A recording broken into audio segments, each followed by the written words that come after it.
मौका चाहे कोई सा हो, पीएम नरेंद्र मोदी अपने विरोधियों पर निशाना साधने से नहीं चूकते।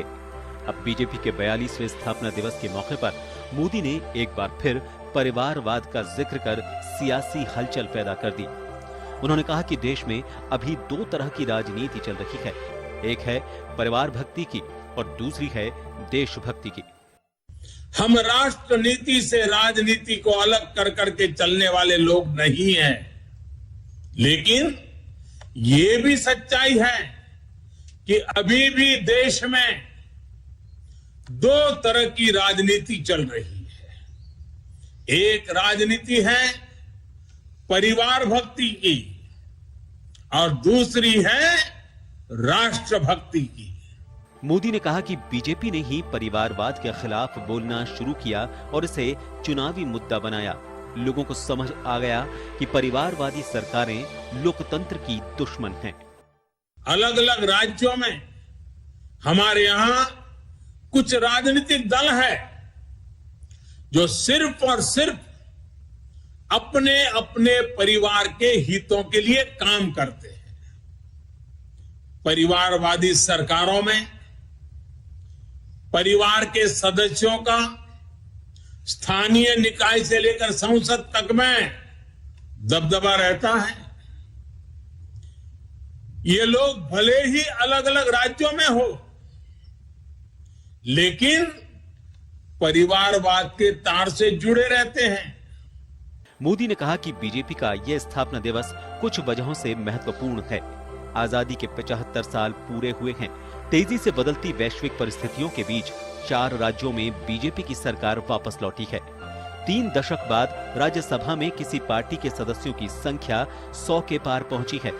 साल 1980 में बनी बीजेपी सदस्यता के हिसाब से दुनिया की सबसे बड़ी पार्टी है और देश के आधे से ज्यादा भूभाग पर सरकारें भी है। ब्यूरो रिपोर्ट, जन टीवी।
नमस्कार जन टीवी में स्वागत है आपका। मैं हूं योगेंद्र, आप देख रहे हैं खास खबर। खास खबर में हम बात करेंगे भाजपा के 42वें स्थापना दिवस की।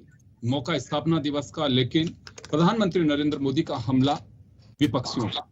परिवार की पार्टी, परिवार की भक्ति, उन्होंने राष्ट्र भक्ति और परिवार भक्ति, उन्होंने कहा कि भाजपा में राष्ट्र भक्ति है तो विपक्षी दलों में केवल महज परिवार भक्ति रह गई है। वो परिवार को ही सर्वोपरि मानते हैं, हम राष्ट्र को सर्वोपरि मानते हैं। एक नई बहस शुरू हो गई है ये कि परिवारवाद और राष्ट्रवाद।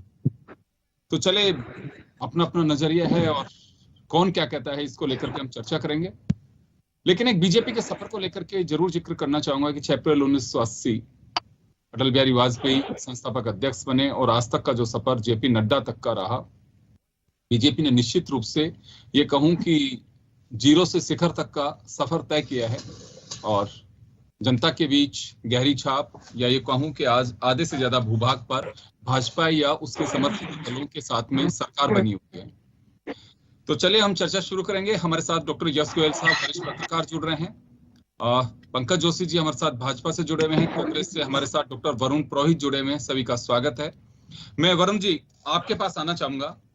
प्रधानमंत्री नरेंद्र मोदी हो या फिर दूसरे वक्ता हो, जिस राज्य में जहां पे भी जिसने भी अपना संबोधन दिया उसमें दो बातें कही कि भाजपा राष्ट्रवाद के प्रति समर्पित है और दूसरी पार्टियां परिवारवाद के प्रति समर्पित हैं। उनके निष्ठा महज परिवार में, यानी कि हमला आप लोगों पे भी था कि कांग्रेस महज गांधी परिवार के भरोसे टिकी हुई, उससे बाहर नहीं निकल पा रही।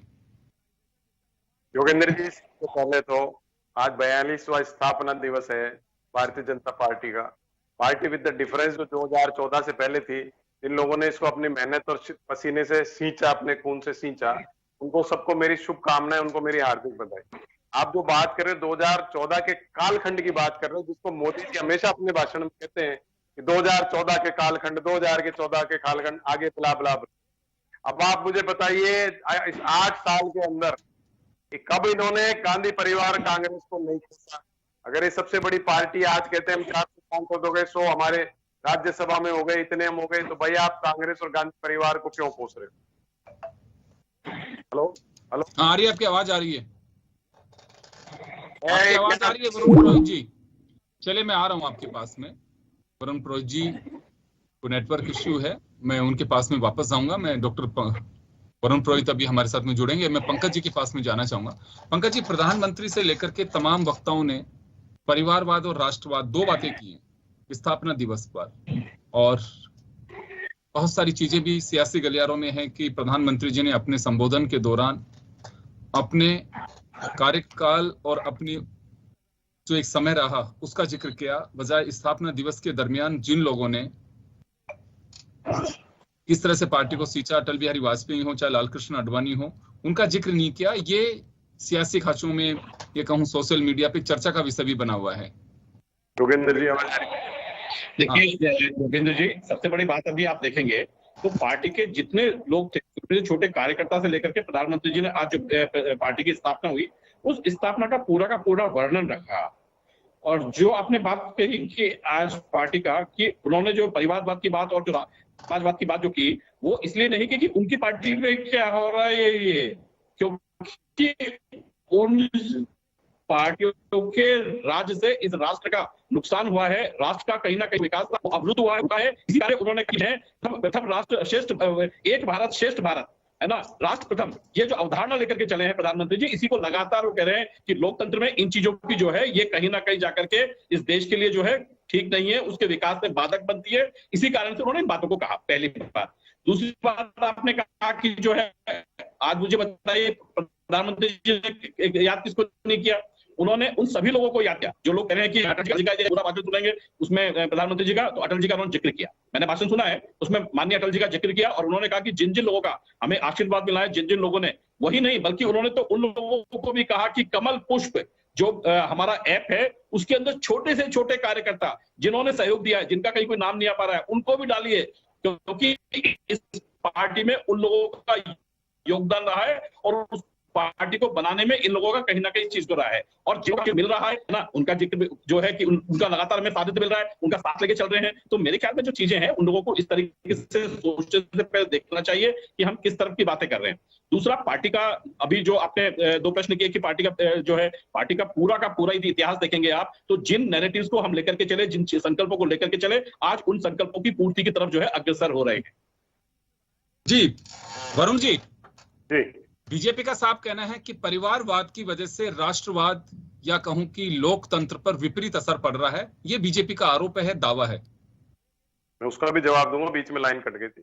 हमने देखा कि 700 किसानों की शहीदी होते देखी, हमने इनके मंत्री पुत्र को, किसानों को रौंदते देखा। इस कालखंड में हमने नैतिक मूल्यों, सामाजिक मूल्यों को तिलांजी देके बुजुर्गों को मार्गदर्शक मंडल में भेजकर जीवित अपमान होते देखा। आप जहां तक परिवारवाद की बात कर रहे हो, इनके 11% इनके सांसद डायनेस्टी की लीगेसी से आते हैं, इनके मंत्री डायनेस्टी से आते हैं। पीयूष गोयल, अनुराग ठाकुर हो, पंकज सिंह, राजनाथ सिंह जी, कल्याण सिंह जी, वसुंधरा जी, विजय वर्गीय जी, कितने सुनाऊंगा आपको?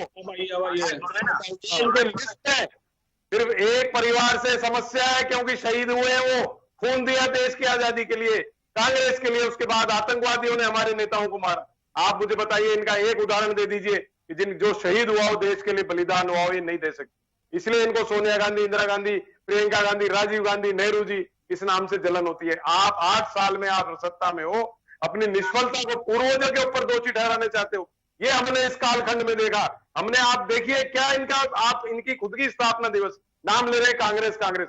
हमने देखा हर आदमी के, हिंदुस्तानी के दिल में, आत्मा में कांग्रेस बसी है। इसलिए आज ये भाजपा में होने के बाद भी कांग्रेस कांग्रेस दिन भर जपते हैं, जैसे भगवान का नाम जपते हैं। हमने ये सब चीजें देखी, लेकिन ये दो है, एक तो आत्मा में बसी है कांग्रेस, एक कुछ लोग जो सत्ता पे काबिज हो, भयाक्रांत, गांधी परिवार से कांग्रेस के नाम से भयाक्रांत। कैसे भी ये खत्म हो जाए, हमारी सत्ता बनी रहे। अरे भाई, सत्ता बनी रहे, जनता का काम करो, जनता को मारो मत। आप महंगाई से, हमने महंगाई डायन सुना, हमने डायन को निगलते देखा, मिडिल क्लास को। आपके राज में आपने पेट्रोल डीजल का भाव बढ़ते देखा, 80 करोड़ को राशन दे रहे फ्री, 20 करोड़ को बिलो पॉवर्टी लाइन आते देखा। इस कालखंड में हमने पूरे देश को काल का ग्रास बनते देखा है। आप बात करो, क्यों ले रहे हैं कांग्रेस का, गांधी परिवार का नाम? स्थापना दिवस नाम लेते लाल कृष्ण आडवाणी जी का, वो जीवित है अभी, उनका सम्मान करते सबसे बड़े सिंहासन पे बैठा करके। उनको राष्ट्रपति घोषित क्यों नहीं करते, राष्ट्रपति का उम्मीदवार बनाए? नहीं करेंगे। ये है योगेंद्र जी भारतीय जनता पार्टी का वर्तमान चरित्र। हमने पार्टी विद द डिफरेंस को छल कपट प्रपंच का पर्याय बनते देखा, कांग्रेस युक्त होते देखा इस कालखंड में। आप बताइए, कहां से कांग्रेस नहीं है भाजपा? आज जो कांग्रेस के नेता लेके इन्होंने सरकारें बनाई है, जिसका दम भर रहे हैं कि हमारी सरकारें, इनकी सरकारें तो सब साफ हो गई थी। उसके बाद कांग्रेस की सरकारें तोड़ तोड़ के एमएलए एमपी बनाए। हाँ, एक जरूर बात है जो हमेशा मैं खुल के कहता हूं, ये लोग नहीं कह सकते, क्योंकि हमारे को कांग्रेस में कोई ईडी इनकम टैक्स का छापा नहीं डरता। इनको डर है, एक बार भी नाम ले देंगे, 1 घंटे में इनके ईडी पहुंच जाएगी। मैं कह रहा हूं, कांग्रेस की कमजोरी का ही आनंद ले रहे हैं। अभी भी चुनाव नहीं जीते, चुनाव जीतते तो पंजाब में सीटें आती इनकी, उत्तराखंड में मुख्यमंत्री आ रहा, सीट कम हुई, उत्तर प्रदेश में मंत्री आ रहे, 80 सीटें कम हुई, उप मुख्यमंत्री आ रहा। कांग्रेस की कमजोरी का आनंद इनको आ रहा है। कांग्रेस आ रहा हूं, वापस लौटूंगा। डॉक्टर यश गोयल साहब हमारे साथ जुड़े हुए हैं इस वक्त। डॉक्टर साहब, आपके पास आना चाहूंगा। मैं क्षमा चाहूंगा कि देर हुई। प्रधानमंत्री जी ने 2 बातें कही, एक परिवारवाद, एक राष्ट्रवाद, कि भाजपा की निष्ठा राष्ट्रवाद में है और विपक्षी दलों की उन सीधा निशाना उनका खासकर कांग्रेस पे, या जो समाजवादी पार्टी भी हो सकती है, दूसरी पार्टियां भी हो सकती हैं, कि वंशवाद की बेल से चल रही है। उनकी निष्ठा केवल परिवार के प्रति है, और जब परिवार के प्रति निष्ठा होती है तो निश्चित रूप से संविधान के साथ कुठाराघात होता है, इससे लोकतंत्र कमजोर होता है। ये प्रधानमंत्री ने अपने उद्बोधन में कहा। एक नई बहस छिड़ी है, परिवारवाद के प्रति निष्ठा और राष्ट्रवाद के प्रति निष्ठा। हालांकि मुझे कोई नई बात नहीं लगती है, परिवारवाद का जिक्र अक्सर प्रधानमंत्री अपने हर स्पीच में कर ही देते हैं, जिसमें चुनावी सभा हो तो निश्चित रूप से होता है। तो ये एक कह सकते हैं कि 42वां स्थापना दिवस एक नई बहस। योगेंद्र जी, 42वां स्थापना दिवस है बीजेपी का। बीजेपी ने बहुत प्रोग्रेस की है। कहाँ 2 एमपी होते थे और कहाँ 303 एमपी हैं इनके इंडिपेंडेंट। लोकसभा में, राज्यसभा में 101 हैं। तो बहुत प्रोग्रेस की इन्होंने। जैसा आज उन्होंने कहा भी, कश्मीर से कन्याकुमारी तक और इधर से गुजरात से लेकर के दूसरे छोर तक बीजेपी है। जहां तक राष्ट्रवाद और परिवारवाद का सवाल है, अभी वरुण जी कह रहे थे, परिवारवाद क्या है? बहुत सिंपल है। डायनेस्टी रूल तो हमारे यहाँ नहीं रहा, तो डायनेस्टी रूल नहीं कह सकते जो ब्रिटेन में होता है। ऐसी कौन सी पार्टी है, ऐसे कौन से नेता हैं जिनके वंश जो है राजनीति में नहीं है? अटल बिहारी वाजपेयी कुंवारे थे, इसलिए उनका परिवार का कोई सदस्य दिखता नहीं है, नाम आता नहीं। मोदी जी के बारे में आप सब जानते हैं। उसके बाद आप राजनाथ सिंह को ले लीजिए, सिंधिया परिवार ले लीजिए, वसुंधरा परिवार ले लीजिए, ये तो बीजेपी के हैं। इसके गवर्नर्स हैं किनके बच्चे काम नहीं कर रहे राजनीति में या चुने नहीं गए, सब है। महाराष्ट्र में शिवसेना है, बिहार में लालू प्रसाद यादव है, और तमिलनाडु में फ्रेंड्स हैं या दूसरे लोग हैं उनके, और उत्तर प्रदेश में समाजवादी पार्टी है। समाजवादी पार्टी, हाँ, सबसे बड़ा समाजवादी यूपी का बैठा है। पंजाब में अकाली का सारा मंशवाद है। हाँ नहीं, मायावती के रिश्तेदार कितने घुसे हुए हैं जो हार भी गए इस बार। ये तो परिवारवाद कह देना तो बहुत आसान होता है, और सीधा निशाना एक ही तरफ होता है इनका। जो भी कोई बोलता है परिवार के बारे में, चाहे वो नड्डा साहब बोले, चाहे अध्यक्ष बोले, चाहे प्रधानमंत्री बोले, चाहे दूसरे बोले, सबका एक ही निशाना होता है, वो होता है कांग्रेस को टारगेट करना, उनको किस तरह से डिमोरलाइज किया जाए। अच्छा, दूसरी चीज ये है, ये कहते हैं पीएम राष्ट्रवाद कहाँ नहीं था। नेहरू रहे प्रधानमंत्री, लाल बहादुर शास्त्री रहे, इंदिरा गांधी रही, राजीव गांधी रहे, पीवी नरसिम्हा राव रहे, इंद्र कुमार गुजराल रहे, मनमोहन सिंह रहे। ये प्राइम मिनिस्टर के सारे परिवारवाद के थे क्या? ये अच्छा, उस टाइम में अटल बिहारी वाजपेयी रहे, देवेगौड़ा रहे, वीपी सिंह रहे, चंद्रशेखर रहे, कितने लोग रहे 75 साल में? ये सब परिवारवाद से जुड़े हुए थे क्या? कहने में, स्टेटमेंट देने में और होने में फर्क है। 42 साल ही तो इन्होंने पार्टी को हुआ है। अब मैं आज देख रहा था अभी, ये 40 साल पहले उन्होंने नींव रखी थी जब वाजपेयी जी प्रेसिडेंट बने थे पार्टी के। जैसा अभी वरुण जी को भी सुन रहा था, आज अटल बिहारी वाजपेयी तो है नहीं, अडवाणी जी का किस सुषुप्त अवस्था में वो हैं, राजनीति में एक्टिव नहीं है। बहुत लोग हैं, मुरली मनोहर जोशी हैं, राजनीति में नहीं है। और वो चाहे 75 साल का हवाला दे लो, चाहे आप और सीनियरिटी का हवाला दे लो। तो पार्टी जो है बहुत अच्छा काम कर रही है, बहुत सब कुछ कर रही है। बहुत सारी चीजें हैं जो इनसे जुड़ी हुई हैं, जो मैं आज भी पढ़ता हूँ कई जगह, बाहर के पेपरों में भी। अगर बीजेपी का रूलिंग पार्टी का नाम आएगा, इसमें बुरा मानने की जरूरत नहीं है किसी को भी, कि पार्टी का नाम आएगा तो कहेंगे हिंदूवादी party, India run by a हिंदूवादी पार्टी, जो वेस्टर्न मीडिया कहता है। तो बहुत सारी चीजें हैं, जो सारी चीजें जुड़ी हुई हैं। अच्छाई के साथ बुराई भी होती है। कमल जब कीचड़ में खिला हुआ है तो नीचे कीचड़ भी है, ऊपर कमल भी है। कमल की खूबियां देखिए, कीचड़ को मत देखिए। जो 75 साल में हुआ, 42 को माइनस कर दे तो क्या देश नहीं पनपा? देश अपनी ऊंचाइयों पे है। और हार जीत तो राजनीति में होती रहती है। अब ये होता है, मीडिया जो है खास तौर से वो दिखाता है जो जीत रहा है। जो माइनॉरिटी सरकार में आ गई वो, उसके बारे में उसका ध्यान नहीं है, उससे कोई मतलब नहीं है। जो टोटल सीट लेकर के आया, that is the only government. ऐसा नहीं होता। बहुत सारी चीजें हैं। राष्ट्रवाद को इसके साथ जोड़ना मेरे ख्याल से वो ऐसा ही है जैसे कांग्रेस जो है हिंदू को हिंदुत्ववाद से जोड़ती है। जैसे राहुल गांधी कह के गए थे कि हिंदुत्ववादी, तो ऐसे ही राष्ट्र को राष्ट्रवाद से क्यों जोड़ रहे हो? राष्ट्र है, नेशन है, we all love our nation. कहाँ दिक्कत है? पर उसको हिंदूवाद से जोड़ना या राष्ट्रवाद से जोड़ना, किसी भी इज्म से जोड़ना, मैं नहीं समझता उचित है। चले, मैं वापस आ रहा हूँ आपके पास, वापस लौट रहा हूँ। पंकज जी के पास में जाना चाहूंगा। पंकज जी, परिवारवाद का भी आपने सुना, डॉक्टर साहब ने जो बताया कि किस पार्टी में नहीं है परिवारवाद, लेकिन परिवारवाद को लेकर के टारगेट केवल और केवल किया जाता है कांग्रेस को। अब आप कहेंगे कि नहीं, हमारे यहाँ अध्यक्ष देखिए, कांग्रेस में तो तय है कि सोनिया गांधी के बाद में कौन अध्यक्ष बनेगा, लेकिन हमारे यहाँ नहीं, हमारे यहाँ वो कार्यकर्ता बनता है। परिवारवाद में अगर कोई सांसद, किसी मंत्री पुत्र, राज्यपाल का या किसी पॉलिटिशियन का बेटा अगर आ रहा है तो परिवारवाद तो वही है, लेकिन आपका टारगेट केवल कांग्रेस है, जैसे अभी डॉक्टर साहब भी बता रहे हैं, और दिखाई भी देता है ये सब। एक राष्ट्रवाद की जो बात कही आपने, केवल राष्ट्रवाद इन दिनों भी पनपा है, पहले से राष्ट्रवाद नहीं रहा। पंकज जी, आपकी आवाज मुझे बताइए, राष्ट्र तो छोड़िए आप, देश तो बहुत बड़ा है। मैं आ रहा हूँ, आवाज आ रही है? हाँ, आ रही है, बोलिए। हेलो, आवाज मिल रही है? आ रही है सर, आ रही है। मैं कह रहा हूँ कि आपने इस देश का लोकतंत्र देखा होगा कि जब चुनाव, मैं कह रहा हूं आपने इस देश का लोकतंत्र देखा होगा कि जब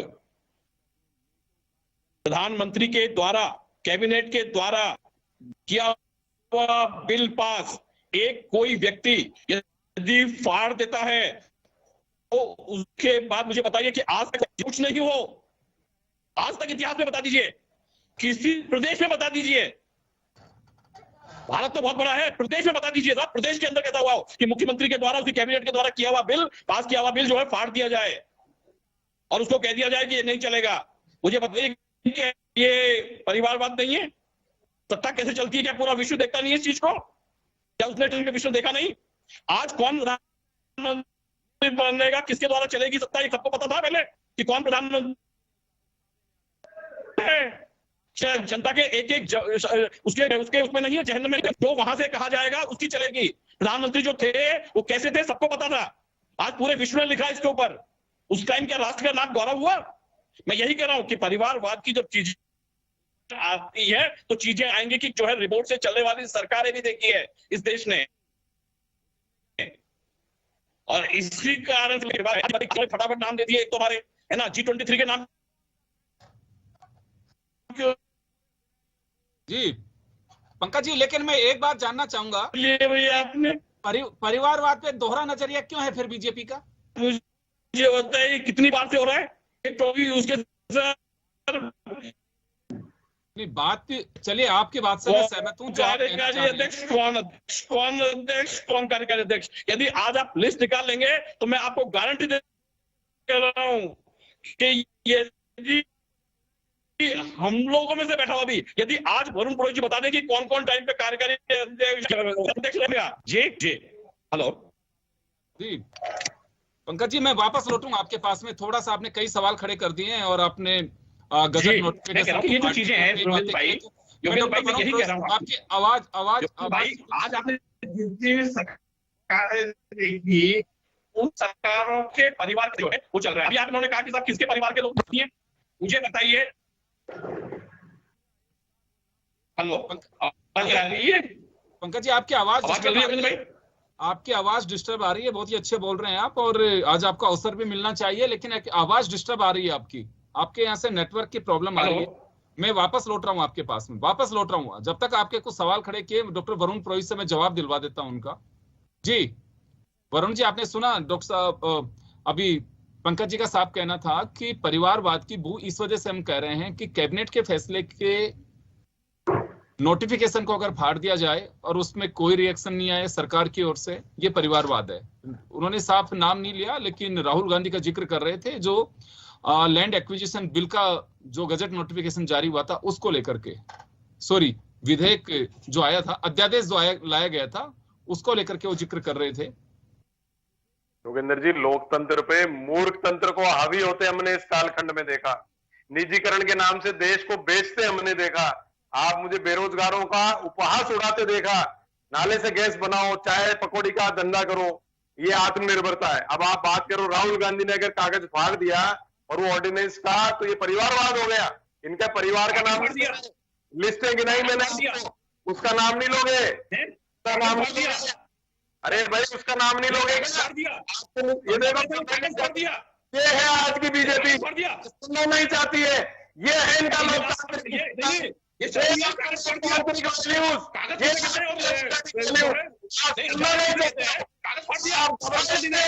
आप घबरा जाते हो, आप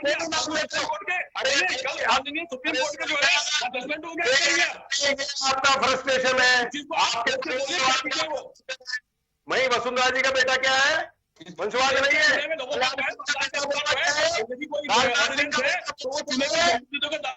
अरे तो हमारे चुनाव नहीं है, राहुल गांधी चुनाव नहीं है क्या? मंत्री बन गए राहुल गांधी? हमारी सरकार थी 10 साल, बन सकते थे मंत्री। आपकी जैसे गांधी परिवार सत्ता का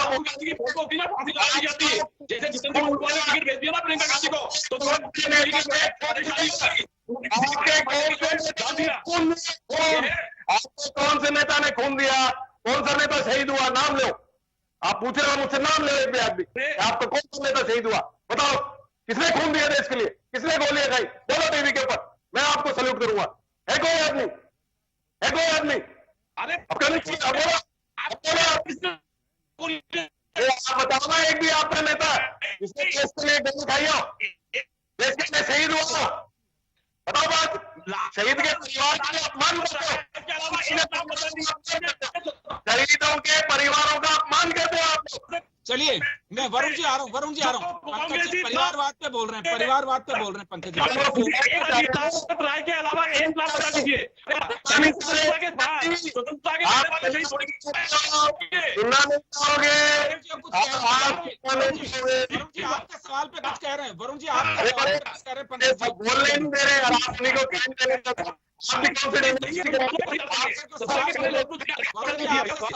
का आपने इनाम दिया है। पंकज जी इन्होंने मुझे फोन नहीं दिया, आपने क्या किया? आपने गलत बात है ये। आपने मेरी बात जो है आपने जो है अपने लोगों से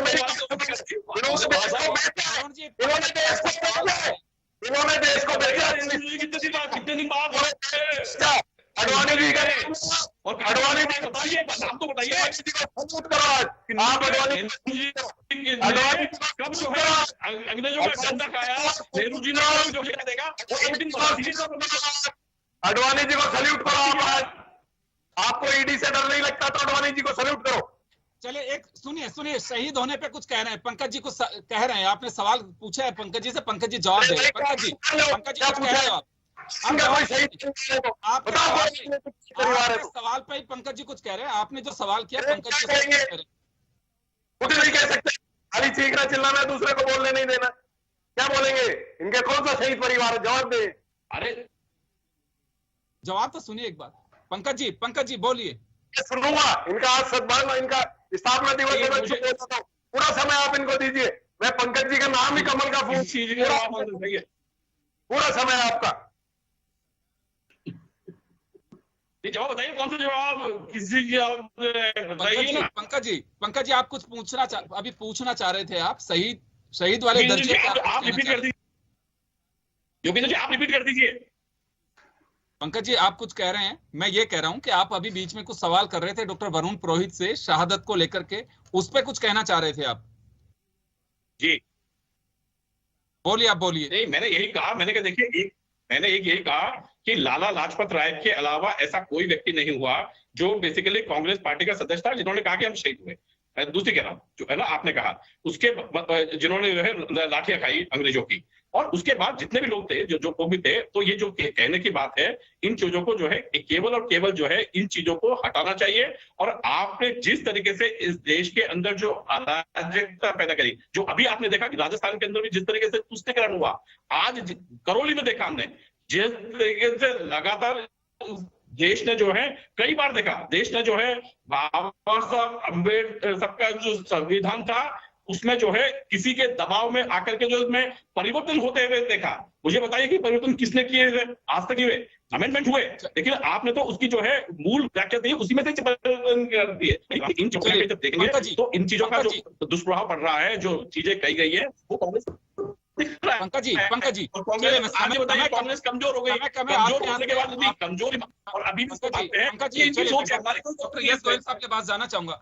गोयल साहब मैं आपके पास आना चाहूंगा। स्थापना दिवस का अवसर बीजेपी ने इसको अपोजिशन पे हमला करके एक इसे बुलाने की कोशिश की। क्या लगता है आपको कि आज बीजेपी अपने रूट पे चल सकती थी? तो रूट क्या होगा कि पूरी तरह से विपक्ष पे हमला? ये देखिए, जो बीजेपी है वो प्योरली राजनीतिक उद्देश्यों से काम कर रही है।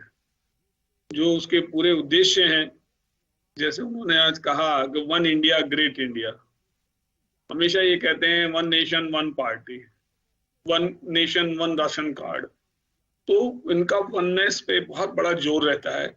और ये जो भी कहते हैं कश्मीर से कन्याकुमारी तक और गुजरात से इधर तक, ये सब मिलाकर के जो बातें करते हैं, इनका मकसद यही है कि बीजेपी जो है 2025 तक जो है पूरा हिंदू राष्ट्र बने। ये इनके मानसिकता में है, इनके कार्य पद्धति में भी है। अब जैसे बहुत सिंपल सा एग्जांपल है कि अभी जम्मू कश्मीर में चुनाव नहीं आए, चुनाव आने से पहले की जो कार्रवाई है वो फिल्म के माध्यम से, आरएसएस के लीडर वहां गए, उनके माध्यम से, उन सब के माध्यम से सब चीजें तैयार की जा रही हैं। ऐसे ही गुजरात में ही किया जा रहा है। ये बहुत प्रोग्रेसिव पार्टी है। BJP is a really progressive party in the sense of winning the elections. उसमें राष्ट्र कहाँ जाता है, वाद कहाँ जाता है, परिवार कहाँ जाता है, वाद कहाँ जाता है, उसका वो सब स्टेटमेंट्स हैं, एलिगेशन काउंटर एलिगेशंस हैं। तो इसको मिलाकर के कुल जो है वो बीजेपी बहुत प्रोग्रेस है। तभी तो 2 से 330 सीट लोकसभा में ले आना, 101 सीट राज्यसभा में ले आना। हम शून्य से शिखर तक कह सकते हैं बीजेपी का जो सफर रहा 42 साल का। और निश्चित रूप से इसमें कहीं कोई संदेह नहीं है। देखिए पॉलिटिक्स में है, हर पार्टी की अपनी एक रणनीति होती है। बीजेपी एक आइडियोलॉजी जो लेके चली, हिंदुत्व की धारणा, इसमें कोई हिडन एजेंडा नहीं है बीजेपी का। इन्होंने राम मंदिर के अवधारणा, राम मंदिर को लेकर के अपनी बात कही, कश्मीर से कन्याकुमारी तक की जो बात थी, कश्मीर में धारा 370 की बात कही, बिल्कुल वह मुद्दे हैं जो बीजेपी ने अपने अचीव भी किए हैं। और 1980 में जब पार्टी की स्थापना हुई, उसी के साथ में ये क्रम शुरू हुआ। राम मंदिर का आंदोलन, ये बात सही है कि वीपी सिंह की जब गवर्नमेंट रही, लाल कृष्ण आडवाणी जब पार्टी के अध्यक्ष थे, और उसके बाद राम मंदिर को लेकर के जब रथ यात्रा और वो तमाम जब चीजें चली, बाबरी मस्जिद का जब जिक्र होने लगा, उसके बाद से पार्टी ने एक अपने एजेंडे पे और फोकस किया। और उसके बाद में पार्टी ने निश्चित रूप से एक गहरी छाप जनता के बीच हिंदुत्व की जो छोड़ने की कोशिश की, उसका उद्गम स्थल वो कहा जा सकता है। और इसमें कोई डाउट नहीं है कि उसमें 4 चांद लगाने की कोशिश प्रधानमंत्री नरेंद्र मोदी ने की। उन्होंने अपना एक मॉडल इजहार बनाया, जिसे गुजरात मॉडल के रूप में डेवलपमेंट के साथ साथ उन्होंने एक नई अवधारणा भी पैदा की, जिसके बदौलत आज 303 सीट पर है। 18 करोड़ बीजेपी अपने सदस्य होने का दावा करती है। दुनिया की सबसे लार्जेस्ट पार्टी की बात कही जाती है। चले, शुभकामनाएं, और खास खबर में इतना ही। दीजिए इजाजत, नमस्कार।